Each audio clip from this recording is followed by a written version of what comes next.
आगे बढ़ते हैं। भाजपा प्रवक्ता संबित पात्रा ने प्रेस वार्ता कर आज ऑपरेशन सिंदूर को लेकर कांग्रेस सहित पूरे विपक्ष पर जमकर निशाना साधा। संबित पात्रा ने कहा कि आज पूरे विश्व में भारत को लेकर एक पॉजिटिव सोच है। अमेरिकी लेखक जॉन स्पेंसर ने एक लेख में कहा है कि आतंकवाद पर भारत को निर्णायक जीत उसकी टेक्नोलॉजी के माध्यम से मिली है। उन्होंने कहा कि पाकिस्तान को दिए गए चीन के प्रॉक्सी हथियार धराशायी हो गए। पूरे विश्व में हर देश में आज भारत को लेकर एक पॉजिटिव सोच है। यूएस के एक बहुत बड़े मिलिट्री एक्सपर्ट हैं जिनका नाम जॉन स्पेंसर है, और जॉन स्पेंसर कहते हैं कि किस प्रकार हिंदुस्तान में बने हुए जो टेक्नोलॉजीज थी, चाहे वो आकाश हो चाहे बाकी टेक्नोलॉजीज हो, उन टेक्नोलॉजीज के माध्यम से किस प्रकार एक निर्णायक जीत भारतवर्ष का, भारतवर्ष की सेना का आतंकवाद के ऊपर हुआ है।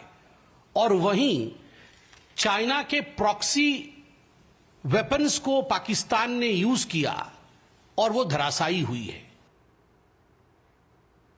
संबित पात्रा ने कांग्रेस पर निशाना साधते हुए कहा कि पाकिस्तान के साथ सैन्य कार्रवाई के दौरान कांग्रेसियों ने आरंभ में तो कहा कि हम सरकार के साथ खड़े हैं, मगर वास्तविकता यह है कि ये एक दिन भी भारत सरकार के साथ नहीं खड़े थे, बल्कि पहले दिन ही राहुल गांधी सहित उनकी पार्टी के अन्य नेताओं ने भारत की सेना और उसके शौर्य पर सवाल उठाया। कुछ ऐसी पॉलिटिकल पार्टी हैं, खास करके कांग्रेस, जिन्होंने आरंभ में तो कहा कि हम देश के साथ खड़े हैं, हम सरकार के साथ खड़े हैं, मगर कदाचित एक दिन भी ये सरकार के साथ और हिंदुस्तान के साथ, भारत के साथ खड़े नहीं थे। प्रथम दिन से ही, डे वन से राहुल गांधी, जयराम रमेश और तमाम उनके लोग, रॉबर्ट वाड्रा से शुरू करके तमाम कांग्रेस पार्टी के नेतृत्व ने भारत के सेना, भारत के शौर्य पर सवाल उठाया है, और ये सबूत गैंग खुश नहीं है। और हमारे संवाददाता निशांत राय और ज्यादा जानकारी के साथ इस मुद्दे पर हमारे साथ जुड़े हुए हैं। निशांत, आपसे समझना चाहेंगे, लगातार कांग्रेस सेना के शौर्य पर सवाल उठा रही है। इस मुद्दे का राजनीतिकरण, जो कि देश की सुरक्षा से जुड़ा है, सेना के सम्मान से जुड़ा है, इसका राजनीतिकरण करना क्या कुछ मंशा कांग्रेस की दिखाई देती है? देखिए, बिल्कुल ये एक बड़ा सवाल है कि ऐसे समय में जब देश को एक साथ एकजुट होकर दुनिया को मैसेज देना है कि जो पाकिस्तान ने कार्रवाई की, जो पाकिस्तान की तरफ से पहलगाम में हिंसा कराई गई, वो बेहद गलत कार्य था। दूसरी तरफ जो भारत ने उस पर कार्रवाई की, हमने केवल आतंकी अड्डों को निशाना बनाया और उनको पूरी तरीके से खत्म करने का काम किया। लेकिन दूसरी तरफ कांग्रेस के जो नेताओं के बयान आ रहे हैं, वो ये दिखलाते हैं कि कांग्रेस किस तरीके से इस पूरे मुद्दे को राजनीतिक कर रही है।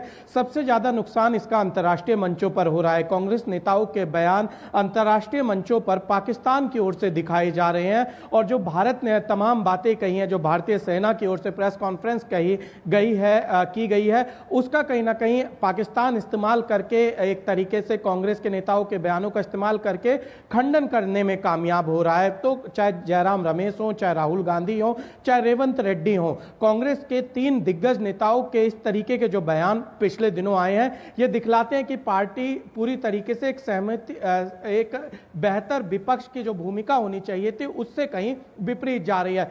दूसरी तरफ हमारे देश से तमाम सांसदों के डेलीगेशन बाहर गए हैं, जिसमें कांग्रेस के भी सांसद मौजूद हैं, और वो अपने जो भारत सरकार की बातें हैं, जो भारत के लोगों की बातें हैं, वो अंतर्राष्ट्रीय मंचों पर रख रहे हैं। आप समझ सकते हैं कि एक पार्टी के सांसद जहां सरकार के साथ खड़े हुए नजर आ रहे हैं, जहां पाकिस्तान की जो कायराना हरकत है उसके विषय में बता रहे हैं, भारत सरकार की कार्रवाई के विषय में बता रहे हैं। दूसरी तरफ कांग्रेस भारत सरकार और भारतीय सेना के शौर्य पर सवाल उठाते हुए नजर आ रही है, और कांग्रेस लगातार कटघरे में खड़ा करने का काम कर रही है। यानी कि कांग्रेस में ही आपस में बेहतर तालमेल नजर नहीं आ रहा है, और पार्टी अभी तक यही नहीं तय कर पाई है कि ऑपरेशन सिंदूर पर उसकी क्या लाइन होनी चाहिए।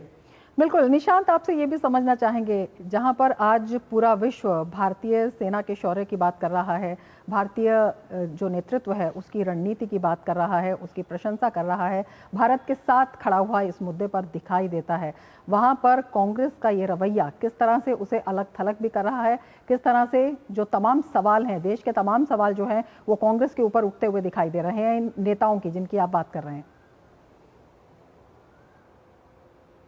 देखिए बिल्कुल, क्योंकि अंतर्राष्ट्रीय स्तर पर अगर बात की जाए तो जॉन स्पेंसर, जिनका एक आर्टिकल भी आज छपा है, इससे पहले भी उन्होंने कहा कि भारत ने इस युद्ध को 3 से 4 दिन में जीत लिया और भारत की तरफ से जो कार्रवाई की गई, खासकर चीन का जो प्रॉक्सी हथियार थे उसको पूरी तरीके से भारत ने नष्ट कर दिया। और जो हमारे देश में बने हुए हथियार हैं, अब उनकी डिमांड अंतर्राष्ट्रीय मार्केट में ऑपरेशन सिंदूर के बाद से बढ़नी शुरू हो गई है, क्योंकि भारत की कार्रवाई को दुनिया ने देखा, समझा और जाना कि किस तरीके से भारत ने भारत की सीमा के भीतर रहकर पाकिस्तान पर इतना बड़ा अटैक किया और पाकिस्तानी आतंकी ठिकानों को पूरी तरीके से नष्ट करने का काम किया। वहीं दूसरी तरफ कांग्रेस वो सवाल पूछ रही है जो कि पाकिस्तान में जिनकी पहले अफवाह उड़ाई गई, चाहे भारतीय विमानों को गिराने की बात कही जाए, कांग्रेस लगातार सवाल पूछ रही है, जबकि दूसरी तरफ सेना की ओर से इन तमाम बातों का जवाब दे दिया गया है। लेकिन उसके बावजूद जब कांग्रेस इस तरीके के सवाल करती है तो पाकिस्तानी मीडिया, पाकिस्तानी सरकार इन्हीं सवालों को उठाकर अंतर्राष्ट्रीय मंचों पर भारत की छवि को खराब करने का काम करती है। तो कांग्रेस को समझना होगा कि राजनीति एक जगह है, लेकिन राष्ट्रहित सबसे पहले है और कांग्रेस को फिलहाल ऑपरेशन सिंदूर के मामले में राष्ट्रहित को ज्यादा तरजीह देनी चाहिए। और बीजेपी की ओर से भी लगातार कांग्रेस को इन्हीं सवालों को लेकर कटघरे में खड़ा किया गया है। बिल्कुल निशांत, और यही वजह है कांग्रेस में इस मुद्दे पर एक बड़ी टूट भी दिखाई दे रही है।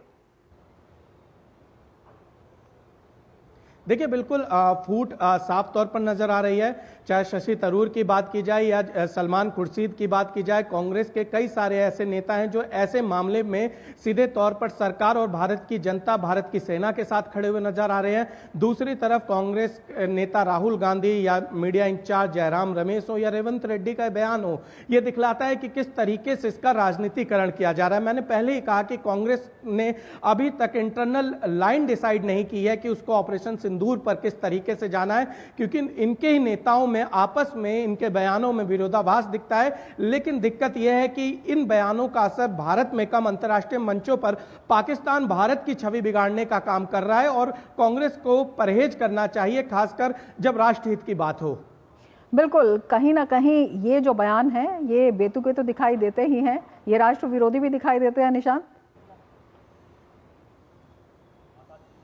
जी बिल्कुल, आप बयान अपनी राजनीति के लिए दे रहे हैं, लेकिन जो बात पाकिस्तानी सेना की ओर से कही जा रही थी कि हमने भारत के विमान गिराए, हालांकि इसका सबूत कुछ नहीं दिया गया पाकिस्तान के ओर से, और जो तमाम अफवाह उड़ाई गई पाकिस्तान की ओर से, उन्हीं बातों को भारत में कांग्रेस के नेता रिपीट कर रहे हैं जिनका कोई साक्ष्य नहीं है। जबकि भारत ने जो कार्रवाई की है, उनकी सैटेलाइट इमेज दी है, उनकी लोकेशन बताई है, टाइमिंग बताई है और पूरी तरीके से भारत ने जितनी कार्रवाई की, डीजीएमओ की जो फाइनल प्रेस कॉन्फ्रेंस हुई थी उसमें सब चीजें जनता के सामने रखी गई और पूरे प्रूफ के साथ रखी गई। दूसरी तरफ ऐसा कुछ भी सबूतों के साथ जनता के बीच में नहीं लाया गया। लेकिन भारत की मुख्य विपक्षी पार्टी जब इस तरीके से हरकत करती है तो उसका फायदा पाकिस्तान को मिलता हुआ नजर आता है। और पाकिस्तान, मैंने पहले भी कहा कि लगातार, चाहे जब ऑपरेशन सिंदूर चल रहा था तब भी राहुल गांधी के बयानों को वहां की मीडिया दिखा रही थी और कांग्रेस के जो तमाम नेताओं के उलट पुलट बयान है और विपक्ष के भी कुछ अन्य नेता,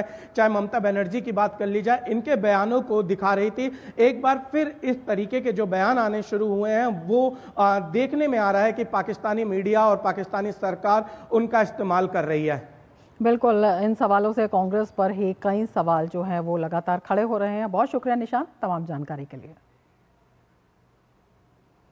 और ऑपरेशन सिंदूर आउटरीच के तहत जेडीयू सांसद संजय कुमार झा के नेतृत्व में सर्वदलीय प्रतिनिधिमंडल इंडोनेशिया की यात्रा पर है। इस दौरान प्रतिनिधिमंडल ने दुनिया के सबसे बड़े इस्लामी संगठन नहदतुल उलमा एग्जीक्यूटिव बोर्ड के चेयरमैन KH उलल अबशार अब्दुल्ला और NU कमेटी मेंबर खोलिल खोलिल से मुलाकात की और हिंसा और धार्मिक कट्टरवाद के खिलाफ उनका समर्थन मांगा। भारत और इंडोनेशिया दोनों देश विविधता में एकता के मूल मंत्र से बंधे हैं। दोनों शांतिप्रिय देशों में बड़ी संख्या में मुस्लिम लोग रहते हैं। भारतीय प्रतिनिधिमंडल ने NU नेताओं से भारत का समर्थन करने और सीमा पार पाकिस्तान पर आयोजित आतंकवाद की निंदा करने का आग्रह किया ताकि दुनिया को एक कड़ा संदेश दिया जा सके। भारतीय प्रतिनिधिमंडल से मुलाकात के बाद आतंकवाद और निर्दोष नागरिकों पर हमले की निंदा करते हुए KH उलल अबशार अब्दुल्ला ने कहा कि वो भारत के दर्द को समझते हैं और शांति, आर्थिक विकास को बढ़ावा देने के लिए भारत के साथ हैं। नहदतुल इस्लाम जो इनका ये है खास करके ये लोग मॉडर्निटी और जो इनका रिलीजन है उसमें मॉडर्निटी से के साथ कैसे अपने को कोप अप करे, इस पर इनका काम है। बड़ा अच्छा काम है उस मामले में। आज सबसे लार्जेस्ट ऑर्गेनाइजेशन है, तो इन्होंने अप्रिशिएट किया।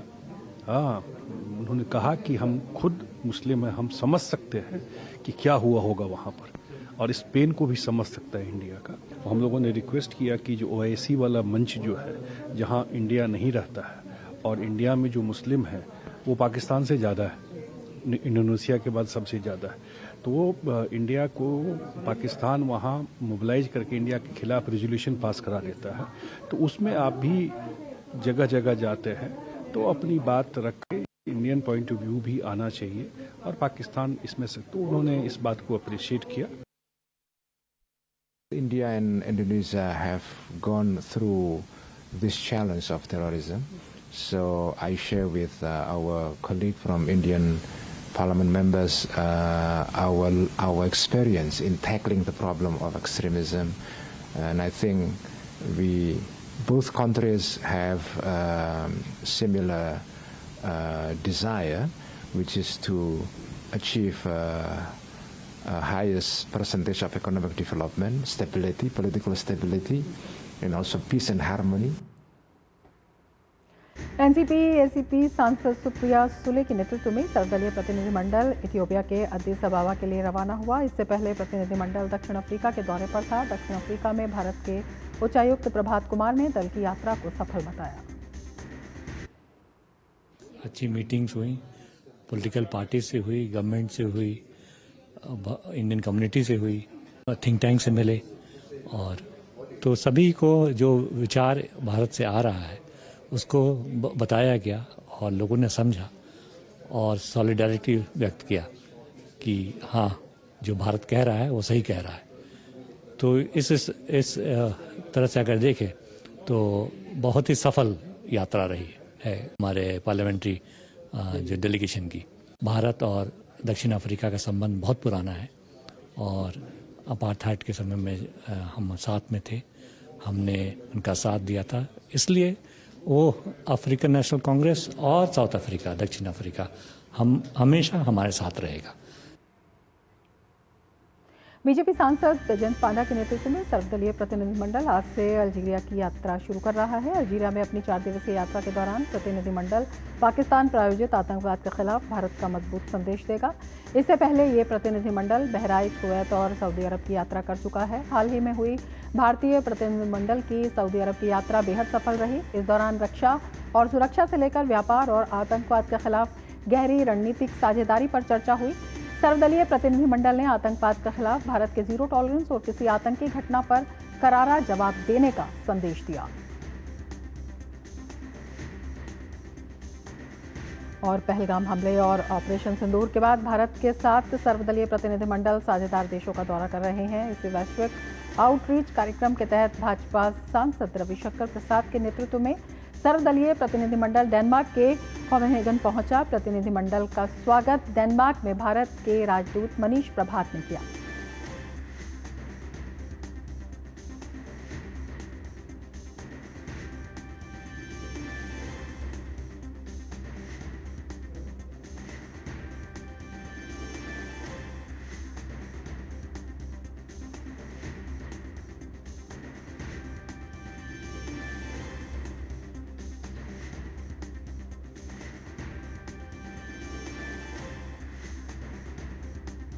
राष्ट्रपति द्रौपदी मुर्मू ने राष्ट्रपति भवन में आयोजित एक समारोह में 15 नर्सिंग पेशेवरों को राष्ट्रीय फ्लोरेंस नाइटिंगेल पुरस्कार प्रदान किए। ये पुरस्कार नर्सिंग क्षेत्र में उत्कृष्ट सेवा, समर्पण और समाज के प्रति उनके योगदान के सम्मान में दिया जाता है। प्रत्येक पुरस्कार में एक प्रशस्ति पत्र, 1 लाख की नकद राशि और एक पदक शामिल है। ये पुरस्कार स्वास्थ्य एवं परिवार कल्याण मंत्रालय की ओर से 1973 में स्थापित किया गया था। इसका उद्देश्य नर्सिंग पेशेवरों की उत्कृष्ट सेवाओं को मान्यता देना है।